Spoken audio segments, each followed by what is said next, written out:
Welcome to the Impact Sales Podcast. I'm your host, Joe Beck, and we've got a great episode in store for you today. We're going to be talking with a sales thought leader and sales rebel as it relates to typical results. You're going to love what we go over today. But before we get into that, I want to talk a little bit about the importance of how you look at your business and really more importantly how you approach, how you look at the interactions that you have with people. And we talk a lot about the idea of being trusted advisor and being somebody that people really respect as it relates to doing business with.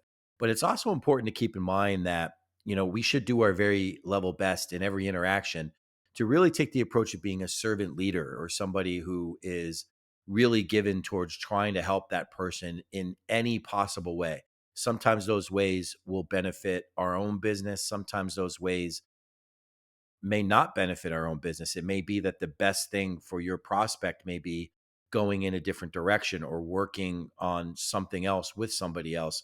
And it just isn't necessarily going to benefit you immediately. But I know in today's episode, we're going to talk about that. We're also going to talk about the longer term vision of playing the long game with sales and understanding that sometimes you can lay the foundation for future business, in an increased amount of business, and sometimes build much stronger relationships by losing business initially and eventually winning it for a variety of different reasons. Maybe it's just that the situation's changed. Maybe it's that you've changed or your offerings have changed. But the importance of understanding that building the relationship and becoming that trusted advisor and always acting with a servant's heart and trying to help support the growth and development of the clients that you work with is truly the best way to build your sales success. It may take a little longer. It may not be as flashy or as fast as some people may like. But if you're out there trying to develop your business and sell professionally and literally trying to build your own company along the way, it's critical that you play the long game and that you look at things that way and understand the benefits of what that type of an approach will do for you. It requires patience and stamina. And more importantly, it requires that right approach to wanting to serve others first and making sure you're taking care of their needs long before it ever benefits you and your business. See, we've talked about this before, but it is so very true.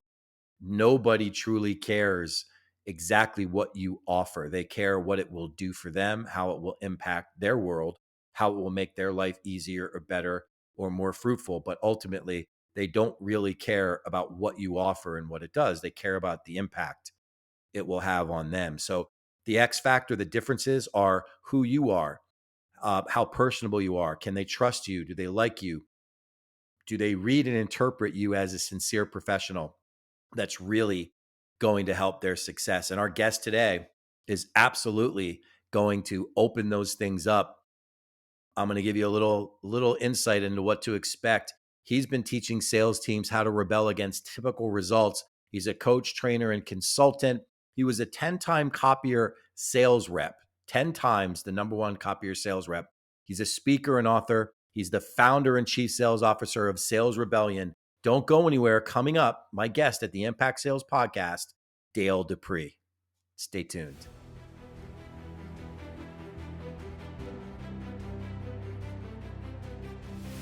Hi, this is Joe Beck with The Sales Activist. Are you an entrepreneur or a sales professional who's struggling to meet and exceed the sales objectives that you have for yourself? Is your calendar for sales appointments a barren wasteland? Are you struggling to get appointments with the right qualified prospects? And more importantly, when you do get appointments with them, are you struggling to win their business and move your sales forward? Well, if this sounds like you, I'd like to help. For well over 30 years and after tens of thousands of live sales interactions and hundreds of millions of dollars of closed sales transactions for the companies that I've worked with and for, I've developed a proprietary sales system to be able to help you not only fill your calendar, but move your sales business forward. It would be my pleasure to help you move those sales forward by conducting a complimentary impact sales strategy session where we're going to talk about what's going on with sales in your business. I'm going to give you some very specific feedback on what you can do that day to move business forward and more than likely help you take major steps forward with your sales success. You can schedule your complimentary impact sales strategy session by texting the word sales to the number 321-421-5213. That's sales to 321-421-5213, or by checking us out on our website at www.thesalesactivist.com. You don't have to settle for average sales results. I look forward to talking to you. Hi, and welcome back to the Impact Sales Podcast. This is your host, Joe Beck. With me in the studio, a very special guest. He's teaching sales teams to rebel against typical results. He's a coach, trainer, consultant. He was the #1 Copier Sales Rep for 10 times. He is a speaker, an author, and he's the founder and chief sales officer of Sales Rebellion. Please welcome to the Impact Sales Podcast, Dale Dupree. Hey, Dale, how are you? Good, Joe. Appreciate you having me on, man. I'm excited to be here. No, I'm excited to have you. I was looking forward to this all day.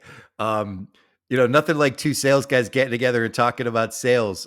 So I like to start off each one of these episodes, Dale, with a simple question of our guests, and that's, how did you personally get started in Yeah, sales? so my story actually begins, through a legacy, which starts in 1984 with my father. My father started a copier company. He left the big box store. He had been doing that for about 8 years, just about up to that point.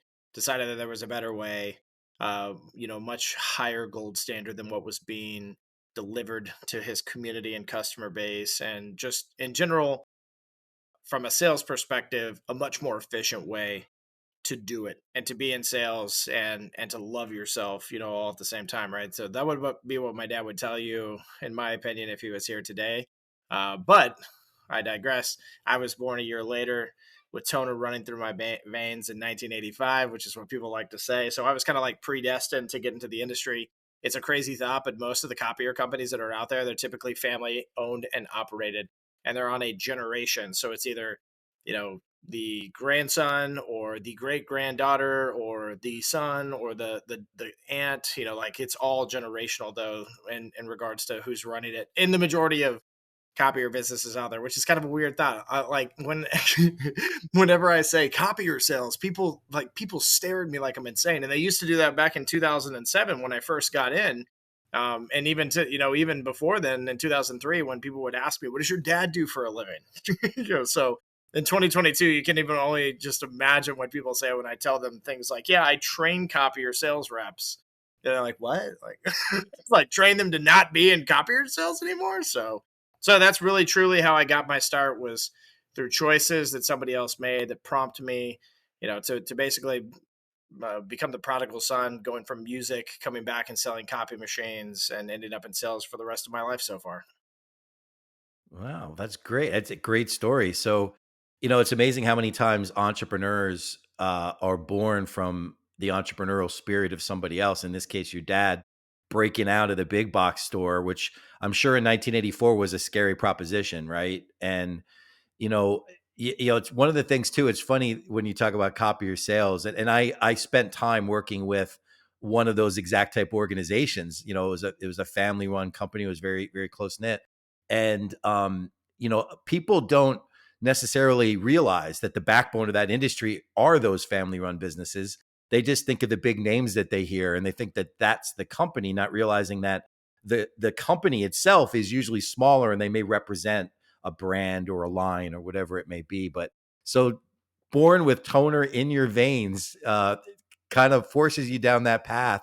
So, tell me, one of the things that I've noticed in the sales industry, and it doesn't matter what you're selling, there's so much information out in the world today. People can get more information now than they could ever before. They can get it right on their smartphone, 1,000 different options for anything that they might be looking for. Value has become this commoditized thing. Like, everybody knows you need to provide value. It's almost assumed in the market today. And we talk a lot about the idea of what people do to stand out. How do they differentiate? And it comes back to the word of impact. How do you make a bigger impact? So, with all the people you're talking to and all the work that you do yourself, how do you impact those around you? What are you doing to stand out there? Well, just to say it, I feel that The sales world is saturated with coaches and trainers and concepts and ideas and moves and plays.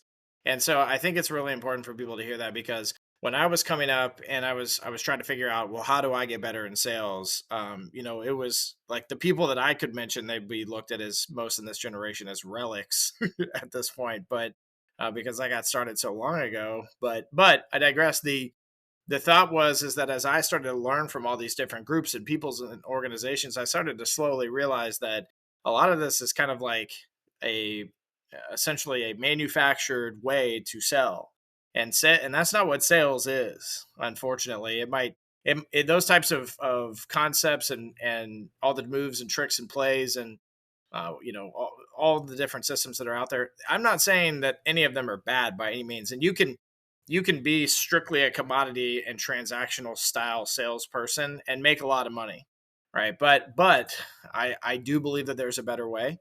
And at the end of the day, what we do for people is we meet them where they are. The biggest value that we bring to the table is that we don't say forget everything you know and throw all this other stuff that's in your head away. We actually meet people where they are in their moments, in their sales walk, and understand the journey so far, and also and because of that, you learn the past, right? So the journey so far usually typically tells you the story that they've told, but really what we're trying to learn is the story they want to tell.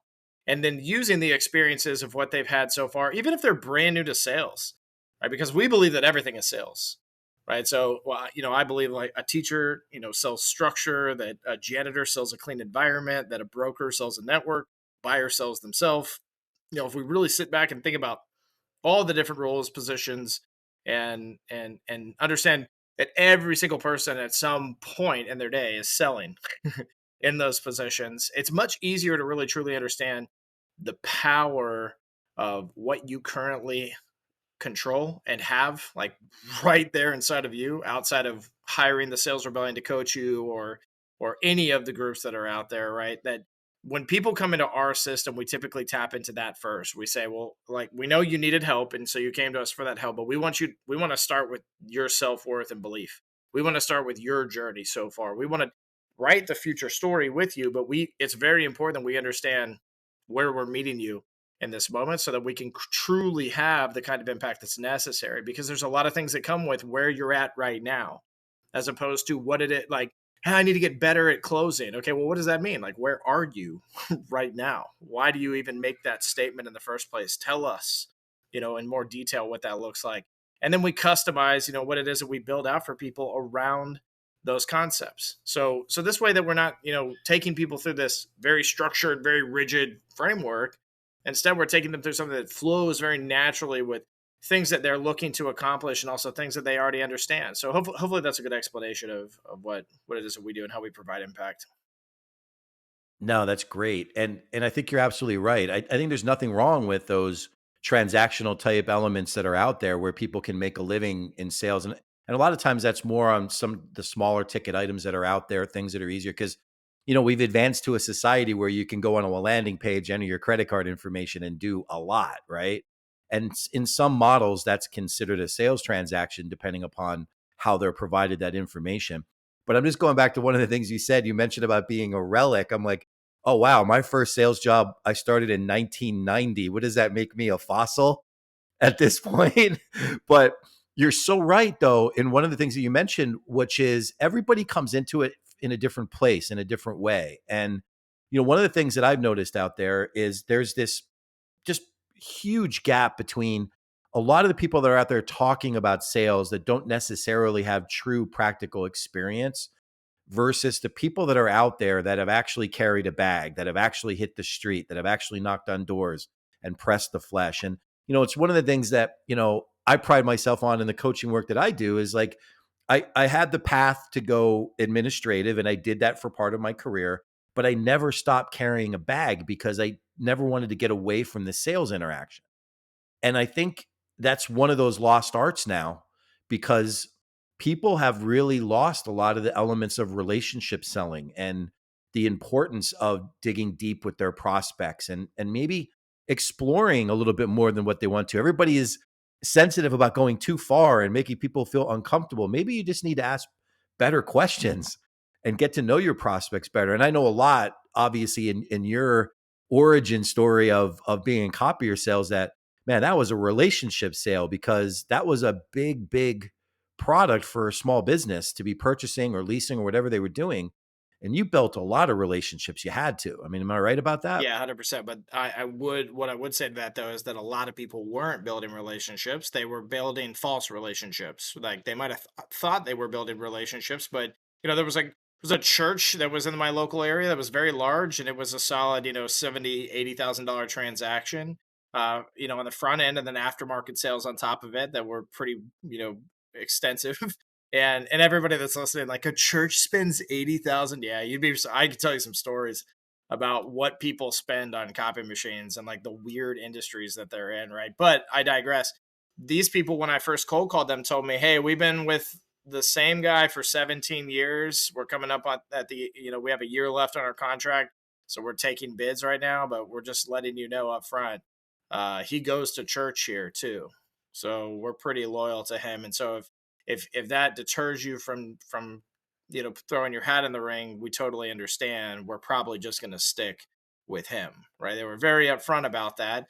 And I won that deal a year later. There was another group that had somewhere in the $250,000 range, single transactions they bought every couple of years. And they had been with their vendor for 25 years. And they kind of told me the same thing, right? Like, we've been with these guys 25 years. We've taken other bids before. Everybody trying to fake their way to the top. Everybody trying to fake a relationship. Everybody trying to fake sales. Those are the people that I was up against, quite frankly. And a lot of you that are listening right now are up against it too. And maybe sometimes there's a piece of you that tends to go in that direction because it is easier, right? It's easier not to connect with people. It's easier to kind of just like let it be a transaction, right? It's easier to do those things, but when you put in the effort, and even though there is blood, sweat, and tears, there is sacrifice, there is a lot more to it emotionally than we really truly know until we get into it. The rewards are massive because it's more than just a fat commission check. Those things, they literally fade. Those things start to fade, and what you start to feel is fulfillment in the process of what you're doing, and you start to recognize the power of happiness, the power of freedom, of ultimate freedom, and that money doesn't really buy anything that can truly provide that ultimate outcome that we're talking about at the end of the day. So money becomes an enabler toward building more community and being more present and active inside of those communities and being a part of people's lives. And then sales changes completely for you. There was somebody I was talking to earlier today. I think I ended up even turning it into a tweet, but I was on the phone with them, and it was just a simple like, "Hey, how can I prospect better?" And they kind of just told me about like what their focus and mindset is. And I said, change the mindset, shift to creating priorities around helping people, and to feel seen, to feel heard, to feel important, instead of just dialing until you get an appointment. And you'll have a much different outcome in your sales career. And that's something that I figured out a long time ago in copiers, because you are right, Joe, that what it boils down to is that people in that industry that were the consumer were looking for those relationships. And for the most part, those 25-year relationships is what they thought. It didn't get much better than that, right? And maybe at some point in the early stages, they were really good relationships, but people slowly get comfortable in their own skin and in the position that they put themselves in from a success standpoint. And that's why risk and discomfort are two main ingredients, and should be for every top producer that's out there, because it continues to cause you to challenge yourself, to think bigger, to go deeper, to go wider, and to continue to maintain this thing that you've built so far and earned year over year over year until you're ready to be done with it. Yep. No, I agree completely. And it's funny, we talk a lot about the idea of the ideal being becoming that trusted advisor, that resource that person relies on. And in those longer standing relationships, I know what happens. Sometimes names and faces change, people change. The same people that start the relationship have moved on, and it changes. Now, sometimes the same intensity and relationship is maintained. Many times it's not. But ultimately it comes back to somebody needs to pick up the torch, right? And get back to that same place. And whether it's the existing company or whether it is somebody new coming in, You really have that. One of the best quotes I ever got was from one of my clients who said, the best feeling I ever got was when one of my clients told me that he wouldn't make a decision in this particular category unless he spoke to me about it, made him feel like he had a seat at his corporate table. And it really was a unique position. And I know in your background, that's a lot of, I'm sure, what you've done in your experiences, being able to develop that type of a relationship where people, even just bouncing ideas off of you, say, hey, I'm looking at this, I'm thinking about this. What are your thoughts? What can you share? What can you provide? And it goes to your point about that almost like a servant leader mentality, that you're going to provide extreme leadership and support to them, and be there for them. And sometimes, even when it's the right thing, it leads to them sometimes leaving. Sometimes it might be a better choice for them. And I think it's hard, but it's a reality of what we deal with in sales. Sometimes we lose business for no other reason than it just was a better fit somewhere else. Totally. I completely agree with that sentiment. And I can't even tell you, as you were saying that, I can't even tell you how many vivid memories crossed through my mind of how many times that I even allowed somebody to go in a different direction before they came to me with that recommendation, right? Like, hey, went over the bid and just have a couple, not necessarily concerns about the bid itself, but just like how we would fulfill it. And I think that we're better off hanging back on this particular one, and we'll be around for the next one. And if you need anything, aftermarket, after the purchase, in between contracts expiring, please reach out. Hopefully I'm not making a bad impression here by bowing. I just don't think we can do the best job for what it is particularly that you need. I don't think this is the right fit for us. And man, I can't tell you how many times that I did that and it ended in that long game approach of suddenly a couple years down the road, we are not just the person that's back in the bid out of the 50 or so that put submissions in, one of the three that they asked to come back, but we're the top choice, before we even put in a price, because of the way we handled things, the things we offered in some cases, to like blatantly push ourselves out of the bids in some cases as well too. But going back to also that concept of like working really hard, trying to win it, feeling like you're a good fit, and having the customer come back to you and say, hey, we're going to go in a different direction, but we just want to tell you we really appreciate what the system you put us through and everything that you did with us. It was a fantastic experience, and we really appreciate you.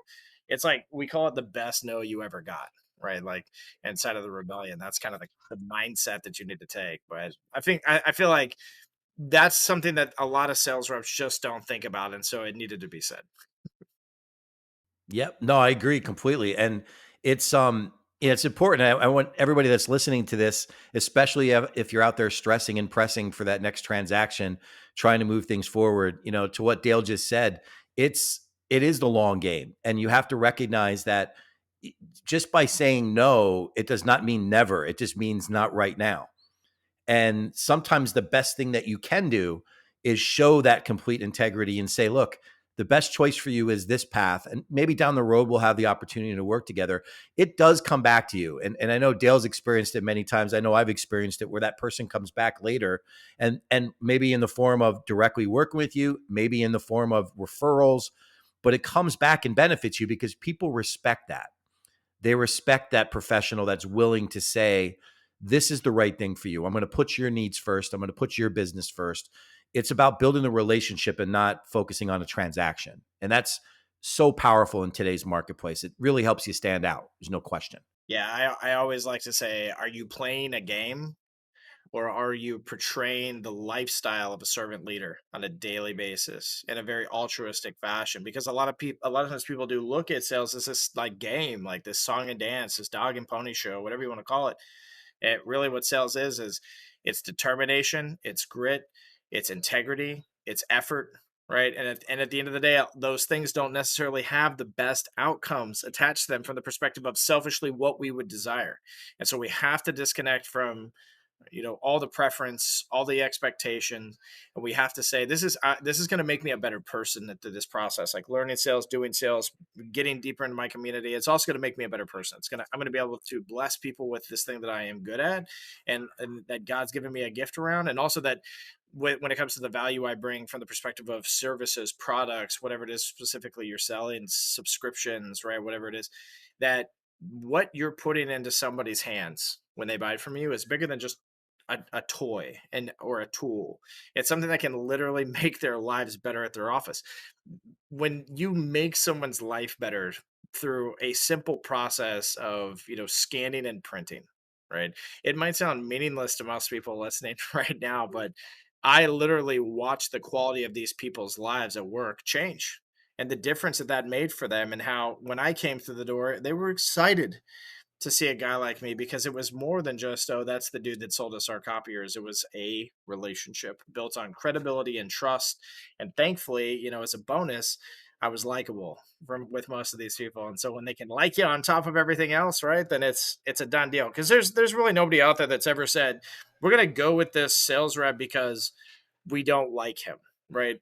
That's not a thing. Like when people say we trust this person, the like part doesn't necessarily play as much of a role, right? It's still good to be liked because if they trust you and there's just this weird feeling that they get, right, it's going to lead down the wrong path. But I digress. Really, again, the ultimate concept here is that servant leaders are people that can be trusted, and that's what sales is at its core. Yep, absolutely. And a number of our previous guests pinpointed it's so true. Many sales professionals are not memorable in the eyes of their prospects, and it's because they focus on the wrong things. They focus on the product. They don't build the relationship. And to your exact point, um, perhaps they're not putting the client's needs first, and that's coming across to their prospects, and it puts them in a very different light. And I think when you are likable and you're sincere in your efforts to support your clients development and make them better, more efficient, and really make their life better, as you said, it comes across that way. People know it. Just like if it's not real, if you're not being sincere and you have different intentions, you're only thinking about yourself, that comes across too. There's no getting away from it. And you're absolutely right. Nobody's ever said, I've done business with this guy because I don't like him. I don't trust him. Whatever it is, they just don't do that. Um, and too many people get caught up in thinking like their product has to be perfect or their price has to be perfect. Or, I know you've been in many situations where people have said, I like working with you and your organization because when we need you, you're there. And even though there's other people that do exactly what you do, and maybe even a little bit cheaper, we're staying with you because we like you, you do a great job for us, and we know you're in our corner. And that's so powerful. That is just so powerful to hear that. I know it's to your point, it makes you feel good that you know you're having a really good positive impact on people. Yeah, for sure. And then like it helps with your mental health as a salesperson because when there is quote unquote rejection or like you lose the sale, you'll get a Wait, very rejection in sales? right? You'll get a much different explanation than just like, "Hi, thank you for your bid. We've gone with someone else," right? You'll get more of a, "Hey, as we've been discussing because we've built such a good relationship, these are some of the things when it comes to price and everything else that we're just not able to really make happen on our end, but we definitely tried. We looked at your $100 more per month proposal, and we really thought about actually going with it. You should be honored by that." Like that kind of feeling, instead of just like, yeah, you were $100 more, we went with the cheap guy, right? And honestly, I can't tell you how many times I won a $2.9 million retail bid, and I think I was like $30,000 more than everybody else. And in the scope of things, when you look at the price, it's not necessarily that much bigger, but that was just the apples to apples price, right? When you added in all the additional features and value that they ended up buying, they spent over $100,000 more with us. And I think that that goes back to, again, the concept of like, what is a sales rebel? Well, a sales rebel is somebody that takes chances slash risks, right? Because they serve others, because they realize too that when we put other people in a situation where they see differentiation and they see a little bit of a risk themselves, they understand, because in most cases, most people that are making a decision didn't get there by just like checking the boxes, right? They took those same types of risks and the rewards were great during their walk. And so a lot of people can see like, well, we've come to crossroads like this in our lives before, and it really comes down to, do we trust this person, and do we really believe that there's value in what we're about to be spending? And if there's alignment on those things, people will do that with you, because again, they intrinsically, that's what motivates them inside a business, not to like keep everything the same and status quo and cut spending 30% every year. That's a myth. Not every company does that, and not in every department either. In most cases in technology, people are looking to like get subscriptions lowered and things like that, right? But the value they'll pay up front for the initial cost of that subscription is massive if you come to the table showing that there's a working ROI every year, every quarter, every month, whatever specifically your product is providing for them from a workflow standpoint or a process standpoint that would allow that. Yeah, absolutely. And I think to your point too, ROI can be defined a lot of different ways. Sometimes it's strictly monetary. Many times there's a people ROI in the transaction, knowing that their life is made better, that they are more efficient, they feel better about what they're doing. And I think that's a lot of times what a sales professional, a true professional advisor, is able to help people understand. Even if pricing isn't where the deal is won, sometimes it's another intangible that puts the deal over the top and makes that client go, I need to work with this person because they're bringing something completely unique. And that's something that's really powerful when you recognize it. Now, Dale, one of the things I love to ask people, because we get a lot of entrepreneurs that are out there selling for themselves as listeners of our podcast, as well as higher ticket sales professionals. If you were starting out new, brand new again, okay, what would be two things that you would really focus on? What would be the two things that you would drill down on and say, I've got to get these two right? All right, so I'm gonna start by saying something extraordinarily different, and might even like piss you off a little bit and be like, "Dale, what the heck, bro? I need one of these examples." I'm just warning you real quickly, because this one gets me fired up. This question gets me fired up. When I think back to all the things that I've done so far, and listen, this is what I want your listeners especially to understand about this answer, is that the guy that's on this podcast right now is somebody who has suffered from depression, has attempted suicide in his life twice, once as a minor and once as an adult.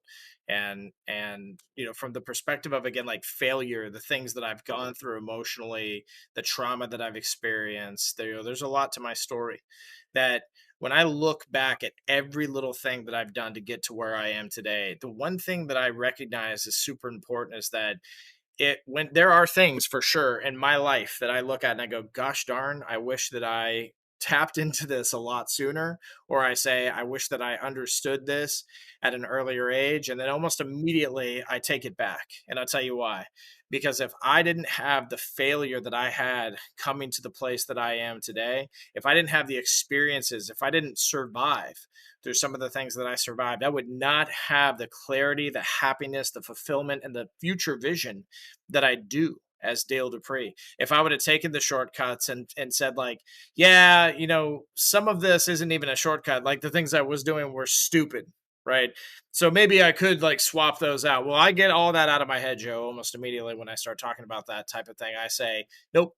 Because if I didn't do those things, I can literally connect the dots to the success that I have, and ultimately it goes beyond even the thing that I could have been doing better, because now I'm at a place in my career where the thing that I'm now doing better has a result several years later. It didn't come right away, right? And now, and in the process of getting to that result, I've also recognized, different principles and different attributes and mindsets as an entrepreneur and as a leader that I needed, and that people can tell people. We can say all day long, we can tell people all kinds of advice, right? But here's what happens when your brain hears that advice. Two things. One is that you try to replicate it exactly as somebody told it to you, and you will fail in doing that. The second thing is that a lot of us are the 17-year-old kid still at 36 years old, that when their dad came to them and said, "Hey, I got something I want to tell you. Here's my advice. Are you done, Dad?" And as soon as Dad's finished, they walk out the front door, get in the car, do a donut in the driveway, throw a beer out the window, flick Dad off, and be like, "Screw you, man. I do what I want." And those are the people, in my opinion, the people that are willing to admit and to understand who they have always been and who they are becoming in the process of being an entrepreneur, of being a salesperson, of being a business owner, of being something much bigger than you ever thought you could be. To me, those are the people that are the most successful at the end of the day. That I don't have any problem with answering the question, also, because I will give you an answer on top of that. I'll say this, that when here's the one thing that I would tell everybody to do that I did, that I think is super important. When I started the company, I had a lot of people that were saying, "Hey, bro, make the company name Dale Dupree Sales Training," basically, right? Whether that's like double D sales training, or, like, make it Dale Dupree, right? At the end of the day. And a lot of that had to do with what's out there in this generation, especially, and where people are utilizing this concept of a personal brand, which I think is powerful, right? I'm a big personal brand guy. I'm the copier freaking warrior, right? But the thing that I did is I got out of my way. I put the ego to the side and I said, but does that matter? Like, what the heck is somebody going to get out of my company being named after me? What's in it for them? So what? Who cares?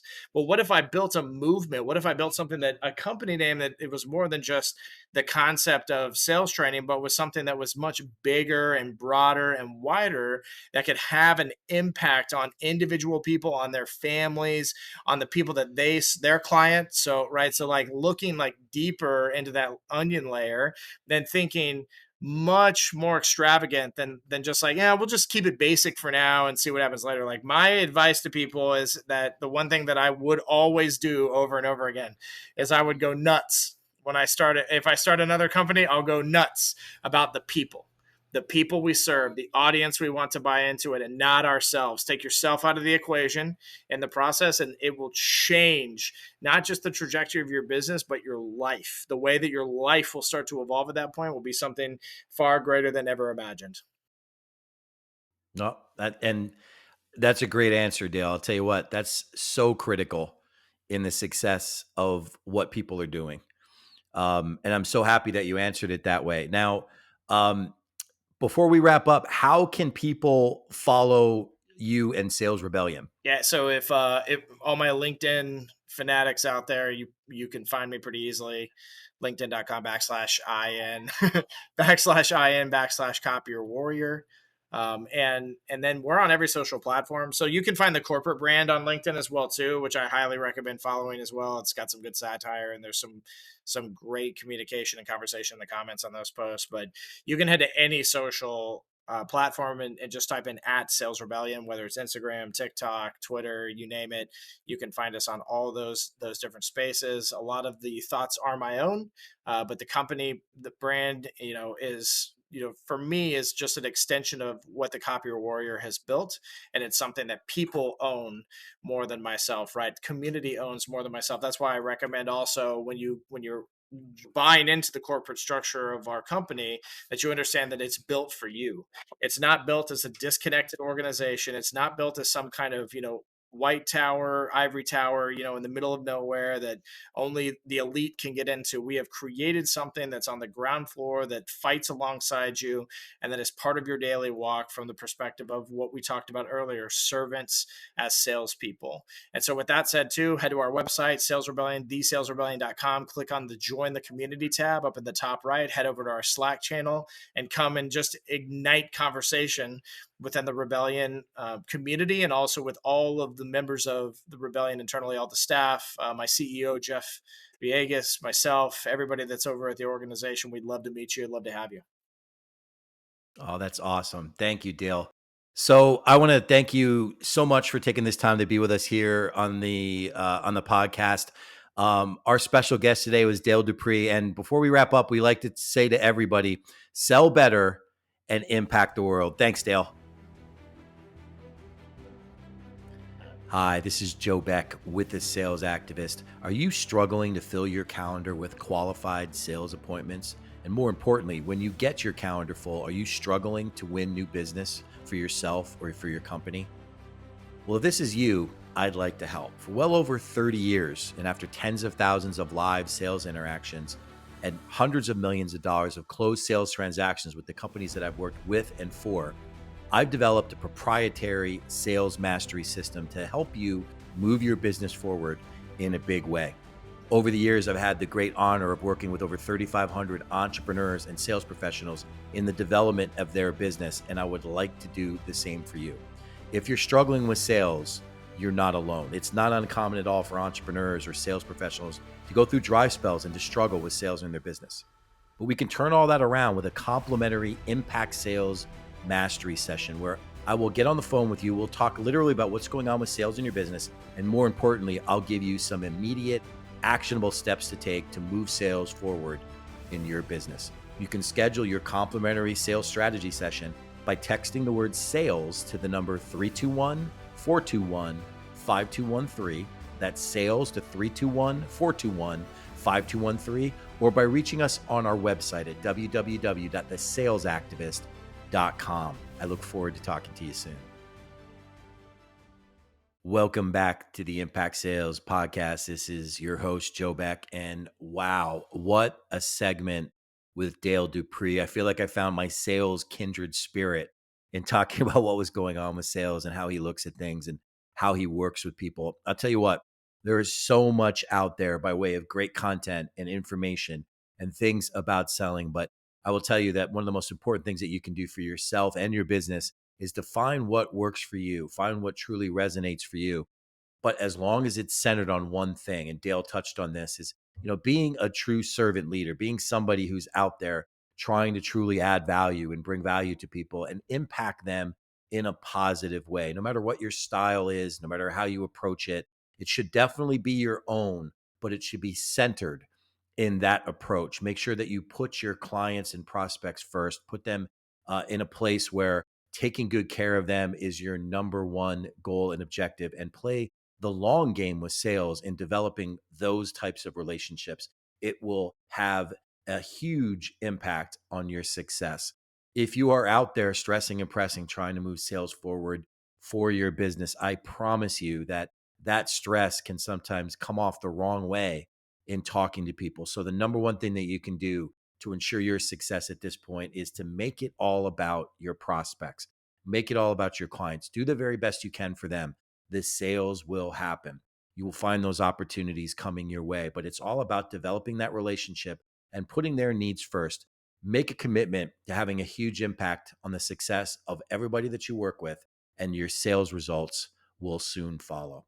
It's been a great pleasure today having the opportunity of having Dale Dupree in the studio. It was just a great segment. I hope you will continue to follow the Impact Sales Podcast for great content from sales thought leaders like Dale. There's some amazing content coming up with some of our future guests, and you don't want to miss it. So make sure that you continue to follow the Impact Sales Podcast. Like we say here on the show, sell better and impact the world. We'll talk to you soon.